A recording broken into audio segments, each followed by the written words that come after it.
Hey guys, how you doing? This is going to be my video on what is my team of the 2019 Guinness Six Nations. First up, I just want to apologise that this video has come a bit late, over a week since the Six Nations finish, but I've been pretty busy the past week or so. I've had stuff to do. I was away at the weekend, so I didn't have any of my gear with me.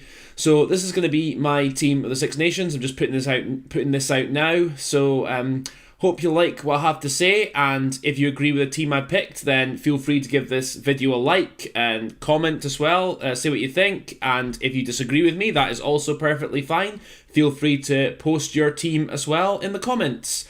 So let's get started. Here is my 2019 Six Nations team of the tournament.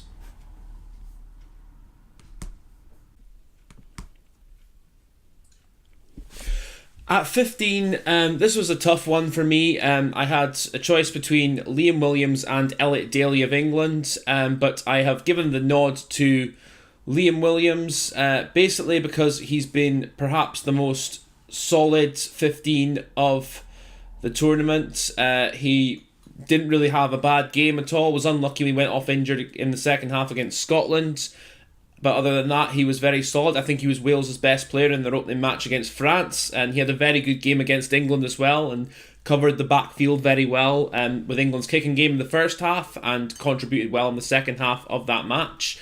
He gets the nod over Elliot Daly, because whilst Elliot Daly's been good for England, he did have a bit of an off game, to say the least, in the second half against Scotland, and towards the end against Wales he went missing as well. So that's why Liam Williams gets the nod. I've had debates with folk on this, so I've had to have a think about it, because initially I thought it was going to be Elliot Daly, but I've been swayed to Liam Williams, having put more thought into it. Williams has been very solid under the high ball, solid in defence, and done well in attack all Six Nations. So number 15, Liam Williams.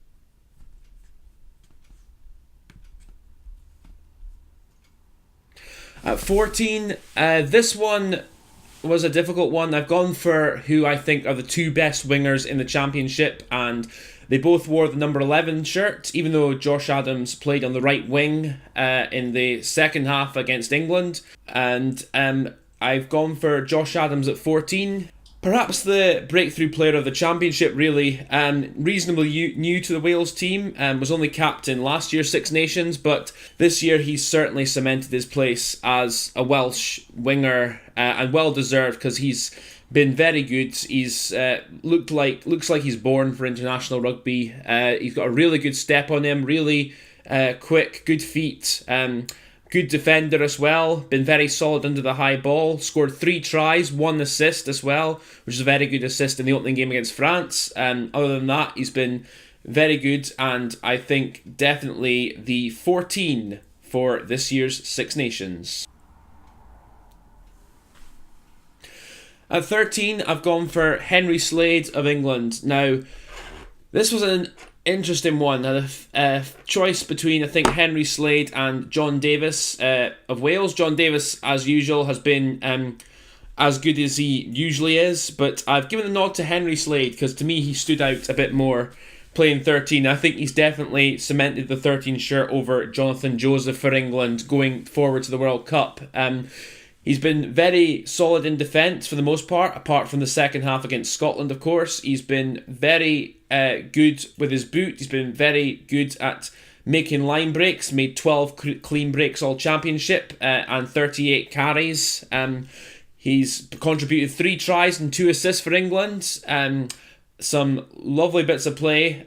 He hasn't passed that much, but he's been very effective in what he does, and I think he stood out really well for his attack more than anything, and for me, that is why Henry Slade is my 13 of the 2019 Six Nations. 13, Henry Slade.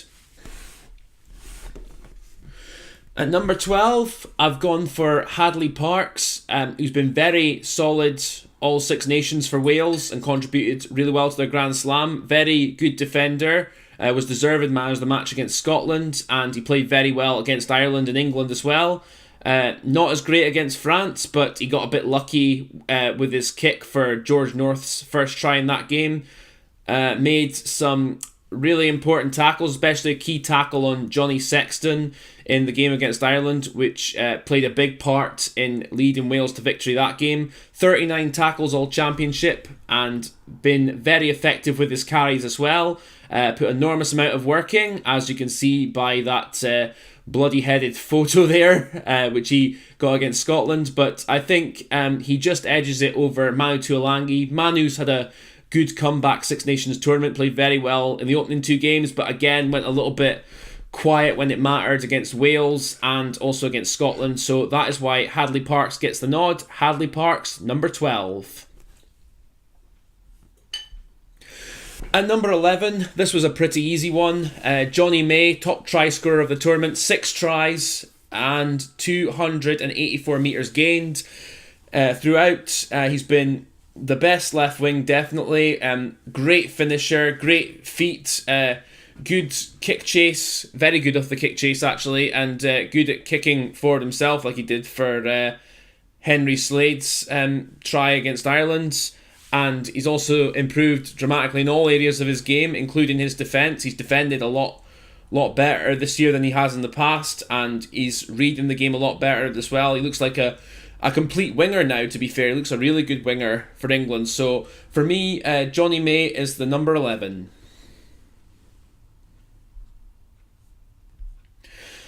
At number 10, this was a bit of a tough one. Gareth Anscombe obviously comes into the equation, having had a very solid tournament for Wales, apart from the opening game against France. But for me, I've been a bit biased with this selection. I've gone for Finn Russell. He's been very creative from 10 for Scotland. We definitely missed him in the game he missed against France. That was a big loss for us, because apart from that, he's looked a very good, very solid number 10 for us, reading interceptions very well. Looks like he's got a bit more pace on him than he did before, and he's also, I think the move to Racing Metro has definitely matured him as a player. He looks a lot more composed, a lot more confident in trying things than he was in the past. Perhaps he's executing things a lot better as well.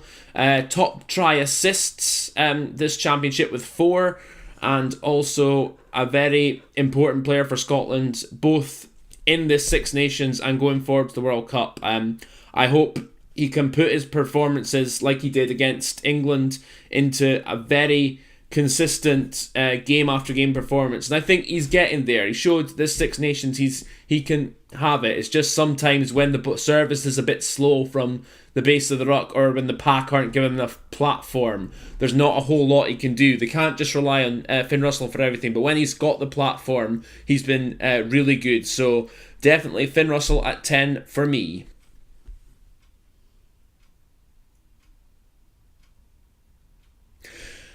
At number 9, this was a tough one. I had a choice between Ben Youngs or Antoine Dupont of France. Dupont has definitely been France's best player for me this championship. He's been a real shining light in a poor championship for France.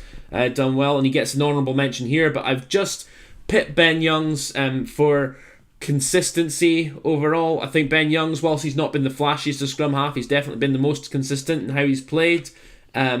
He's definitely going to be a key player for England going forward. He's been controlling games really well for the most part as well, especially the games against Ireland and France, the opening 2 games, and he's definitely set the tone. When he's playing well, England normally play well. He had a bit of an iffy match against Scotland, but other than that, I think he was very solid. So I've gone for Ben Youngs at 9, but like I said, an honourable mention to Antoine Dupont, who did well in a poor team for France, but is Ben Youngs at number 9.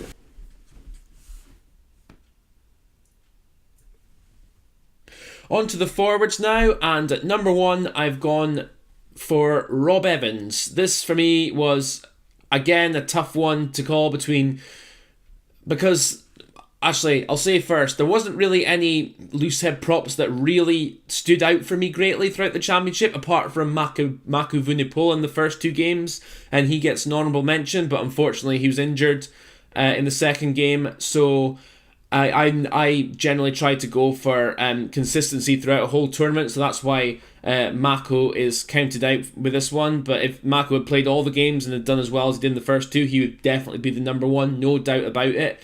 But I've gone for Rob Evans because he was a Grand Slam winner. He's been very solid for Wales, solid in the scrum, good around the park as well. He just pips it over Cian Healy, who had a pretty good tournament, to be fair, for Ireland in an underperforming side, but I thought he was a bit off against Wales. Wasn't his best, and Rob Evans was definitely better than him in that game. So Rob Evans, I think, does a lot of work that maybe the casual viewer doesn't appreciate so much, but for the coaches and for the folk who read the game with a lot of scrutiny, I think he does a lot of good work that is appreciated, especially for the team. So that is why I've gone for Rob Evans at number 1. And number 2, again, this was a bit of a tough one. From what I've seen, I have gone with Jamie George of England. I think he's been very consistent, very decent in the lineouts, very good around the park. With his carrying, his tackling, he's worked hard in the tight and in the loose as well. 13 clean white light break successes, and I think going forward he's definitely should have secured the number 2 jersey over Dylan Hartley, although with Eddie Jones I don't know, especially with Owen Farrell's so-so captaincy performance this championship. Part of me wouldn't be surprised if he puts Dylan Hartley back into the captain's role for the World Cup, but I think Jamie George, if Dylan Hartley wasn't captain, I think he's guaranteed his place at number 2 for England, and I think he stood up well this championship, so he gets my shout for the hooker berth. Number 2, Jamie George. And number 3, tight head prop.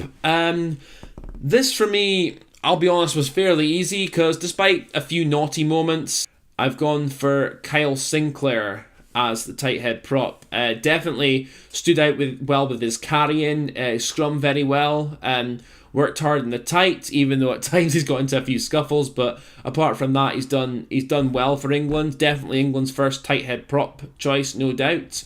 And like I said, I think he's definitely stood out for me, and he deserves the number 3 shirt for both this team and for England. So number 3, Kyle Sinclair.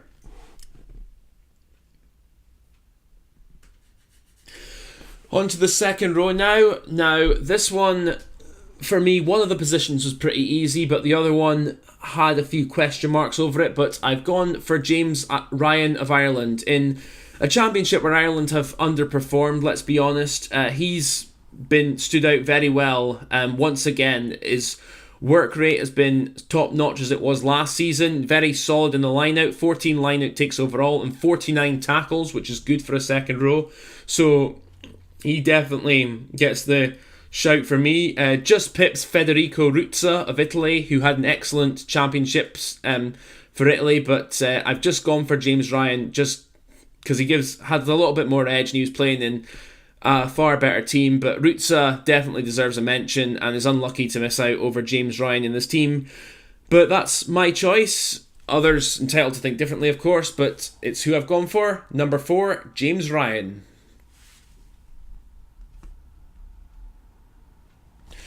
At number 5, I think you can all guess who this one is. And this was a very, very easy choice, and I'd have him as captain of team of the tournament as well.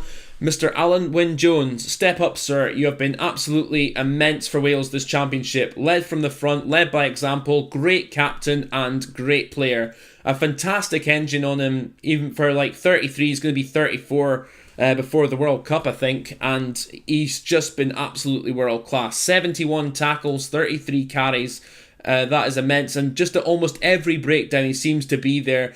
Every phase of play, he's there somewhere trying to, even if he's like not making like a turnover, or he's not tackling, or he's not like seriously making a massive impact in terms of turning the ball over or whatever. He's there constantly trying to make a nuisance of himself, constantly trying to, show the way forward for his Welsh team, and he's been absolutely immense for Wales, so he definitely deserves number 5 slot. I actually love on Squidge Rugby's video, shout out to him, that the way he analysed Alan Wynne-Jones, I thought it was excellent. The way, like, it's a small detail, but when Johnny Sexton kicked out from the kick off, restart, and kick straight out. Alan Wynne-Jones was the first Welsh player just sprinting towards the halfway line, just saying, "Come on, guys, we're getting this." And when he's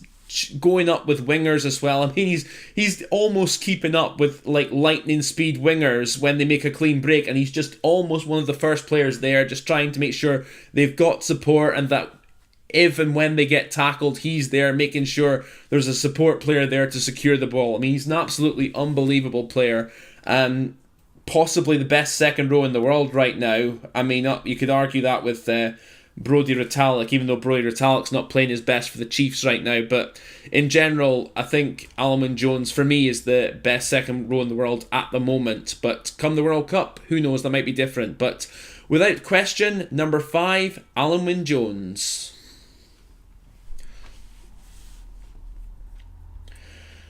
At number 6, this again was a pretty easy one. I've gone for Josh Navidi, normally a 7, but at number 6, this Six Nations for Wales, he stood up really well in the absence of Dan Lydiate and Ellis Jenkins.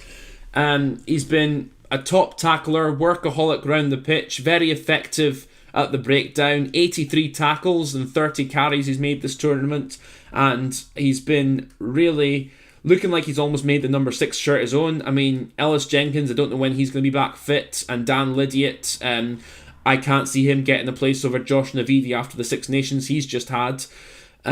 So yeah, that's why I've gone for him, just because he's workaholic and he's done the stuff that provided Wales the pillars and the blocks in place for them to do what they've needed to do this Six Nations. So for me, at number 6, Josh Navidi.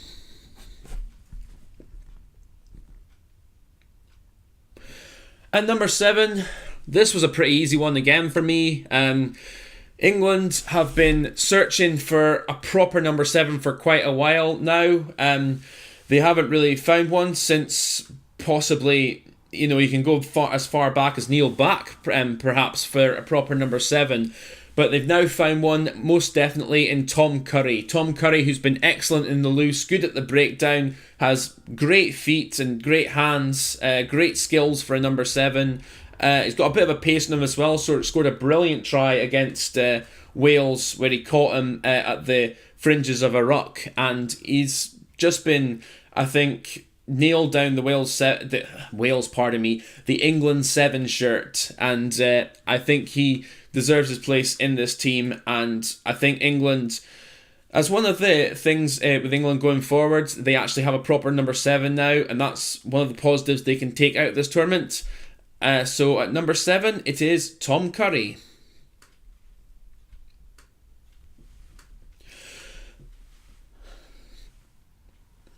At number 8, this was a toughie actually, because there wasn't that many number 8s that seriously stood out for me. Ville Vunipola did okay, but didn't, for me, make the impact he normally does or can make. Josh Strauss played pretty well for Scotland as well when he played. But Sergio Parisse did pretty well as well, especially in the last game, which he got man of the match for. But I've gone for Louis Picamoles, who I think, in a poor team of France, he's been the most consistent. He's been very good with his carries, 56 carries, but also 7 offloads in the whole championship. Like I said, he's definitely shown a bit more of the Six Nations than he has in the past, I think, because I think Jack Brunel dropped him a bit for going missing too often, but I think he stepped up a bit better. There's still times he does go missing a wee bit, but he stepped up a bit better this Six Nations than he has in the past. And like I said, his carrying has been as effective as it normally is. So despite playing a pretty poor team in France, I think he has been the 8 of the championship. It was a tough call though, but I have gone for number 8, Louis Picamoles. Now on to Player of the Six Nations, and this one was pretty easy. As I've said, the captain of this team, Alan Wynne-Jones, Player of the Six Nations, absolutely immense. I've already described just how brilliant he's been, so I don't feel I need to do it again, but he is the Player of the Six Nations. My coach of the Six Nations, Warren Gatland, just been absolutely brilliant for Wales in terms of his win ratio. I'm not a big fan of the brand of rugby he gets Wales to play, but it's unarguably effective. It gets results, and he knows how to win. So I think unquestionably, being the Grand Slam winner, he's the coach of the Six Nations. And Wales, of course, the team of the Six Nations, having won the Grand Slam. But that is what I think. If you have any thoughts or comments you want to leave in the box, feel free to let me know below. Hopefully later this week I'll have a podcast with Squidge Rugby and maybe one or two other things in the next few weeks or so. Just depends if I can get time to do it. But other than that, thank you very much for watching, guys. Take care of yourselves and all the best.